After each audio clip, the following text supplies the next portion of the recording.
Captain Midnight. This video is brought to you by Nebula. This will contain spoilers. You know what I love? Listening to John Williams' Indiana Jones scores. You know what Dial of Destiny has? A brand new one of those. And it's great. Tracks like To Morocco and Archimedes' Tomb are fantastic, brilliantly weaving together his previous work on the series with new sounds and new ideas. I especially love Helena's theme, a really lush and beautiful arrangement, which seems like the closest we'll ever get to Williams scoring Casablanca. It's truly incredible that at 91 years old, he's still working at this level, and just coming off The Fabelmans too, where I thought he did some of his most inspired work in years. We're talking about someone who has been creating music for movies since the 1950s and has created some of the most recognizable and beloved scores in film history. Whether he continues on from this film or finally retires, I think that's worth celebrating. And no matter what else I have to say about Dial of Destiny, I'm so happy that this score exists. So yeah, with all that being said and acknowledged, this movie, it's not great. And man, I really wanted it to be. Indiana Jones and the Last Crusade is one of the first action movies I ever saw. It and Raiders were VHS tapes that I just rewatched endlessly as a kid. The video games, the comics, even the tie-in novels. I used to devour all of it. Shout out to Emperor's Tomb on the PS2, by the way. I replayed that one recently. Wonky camera, but still a really fun game. But anyway, yeah, how did it feel watching a less than great Indiana Jones movie? Really terrible, when it happened in 2008.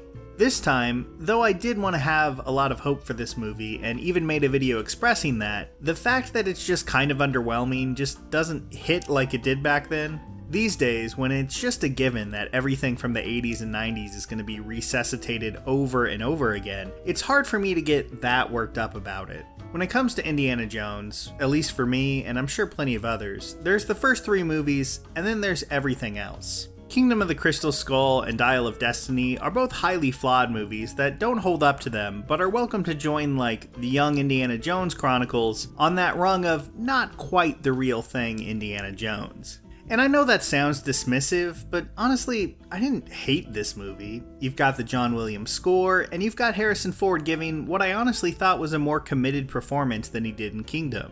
That's not nothing, but it never feels like a real Indiana Jones movie in the same way that Kingdom didn't. In that the way these movies use CGI is just kind of the opposite of what made Indiana Jones special.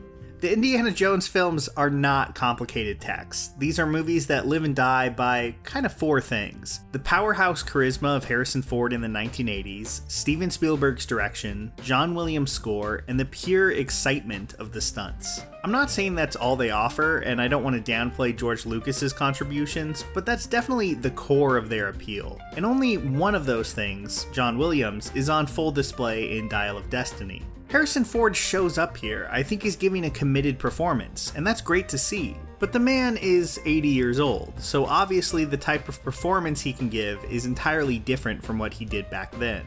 The movie tries to recapture that magic at the start, the latest in the de-aging tech that Disney seems so hell-bent on implementing. There are times it looks pretty good, and times it looks terrible, and of course, Ford's current voice is a big distraction. Overall, although I think there's some fun to be had with that sequence, the de-aging feels like a failed effort. There's a moment on top of the train where Dr. Shaw gets his hands on a gun and Indy tells him to shoot. He nicks Indy, who then yells, "Not me!" It's a very simple gag, and one that 80s Ford could have made land much better than it deserves just through sheer force of charisma and great comedic timing.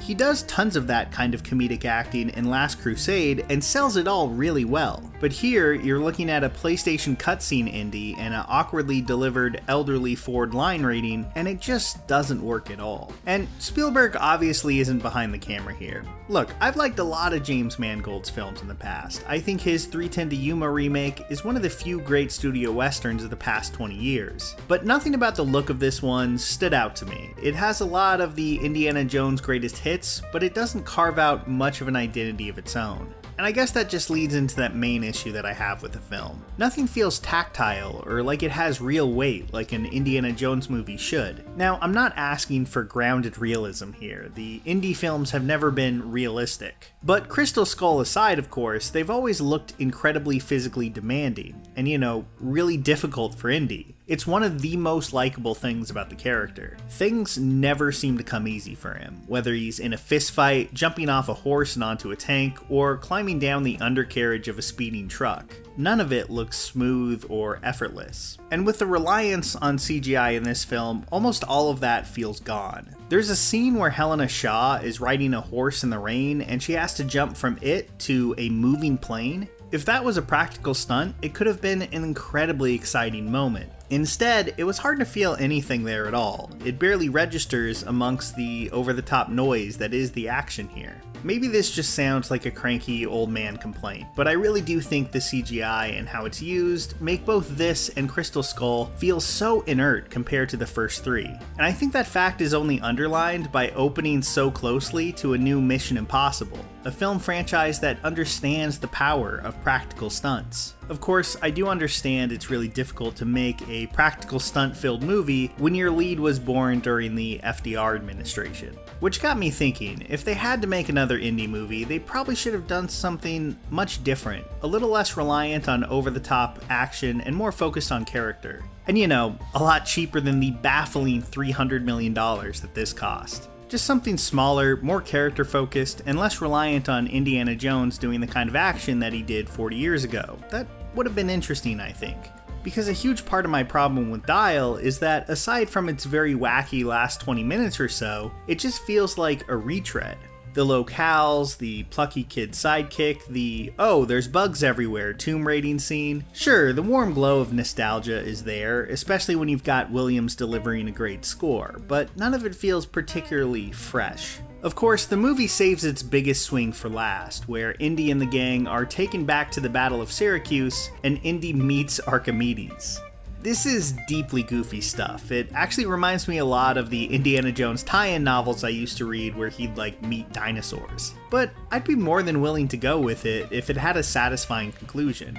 Here we have Indiana Jones desperately wanting to stay in the past, nearly in tears because he feels like there's nothing left for him in the present. His son is dead, his marriage is broken, even his job is ending. I thought it was an effective moment, played well by Ford.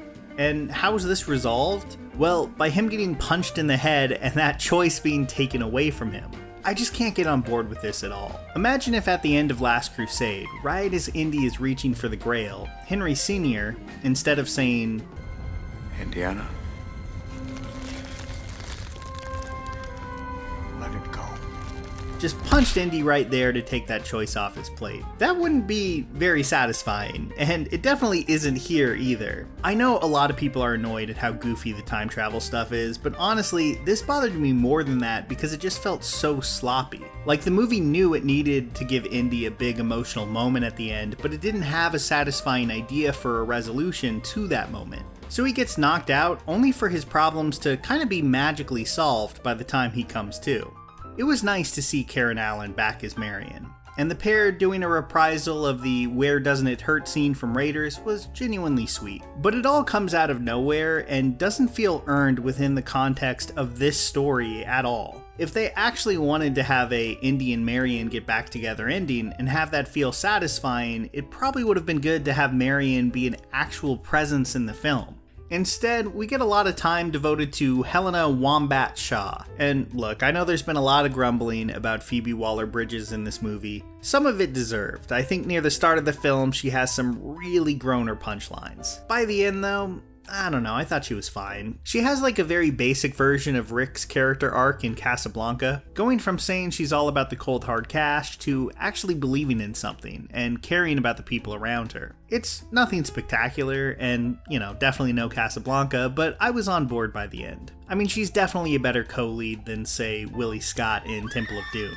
You know who doesn't have nearly enough to do, though? Antonio Banderas. When he showed up, I was thrilled to see him, but just like the Uncharted movie, it felt like the film barely had any use for him, and he was gone almost as soon as he showed up. If you've got Antonio Banderas in your movie, I don't know, just actually use him for something. at the end of the day, like I said, I didn't hate this movie. It was nice to catch up with one of my favorite movie characters, with Harrison Ford doing some really solid work. The music, the locales, the ridiculously simple history-based puzzles, it's got a lot of the stuff I love about the previous films, and I continue to find that stuff enjoyable here. But this definitely isn't the incredible swan song for the series that I was hoping for. Indiana Jones and the Last Crusade ends with the cast literally riding off into the sunset, ready for whatever adventure awaits them next. And to me, that'll probably always be the true ending of Indiana Jones. So I feel like I need to do right by Dr. Jones and recommend a great history series. Real-Time History's Red Atoms, which traces the history of the Soviet Union's nuclear program and the eventual disaster at Chernobyl. It's a fascinating series, and a good example of what I love so much about Nebula. And thankfully, it's just the start of what Nebula has to offer. Not only do I have some originals on there as well, but my videos are always ad-free there. And I'm far from alone, with great creators like Cinema Wins, Wendover Productions, Nando V Movies, and even Lindsay Ellis uploading exclusive videos. So if you sign up using the link below, you can support me directly and get both Nebula and Nebula classes for 40% off an annual plan. Basically, just over $250 a month. It's a great deal on a service that just keeps getting better and better, so check it out in the link below. Here's a special tip for the fellas and girls who have not already joined Captain Midnight's new 1940 Flight Patrol. You'd better hurry up and join at once, because there's a big adventure ahead. The thing to do now is to get started, because we're going to have not only barrels of fun, but loads of free gifts and prizes too.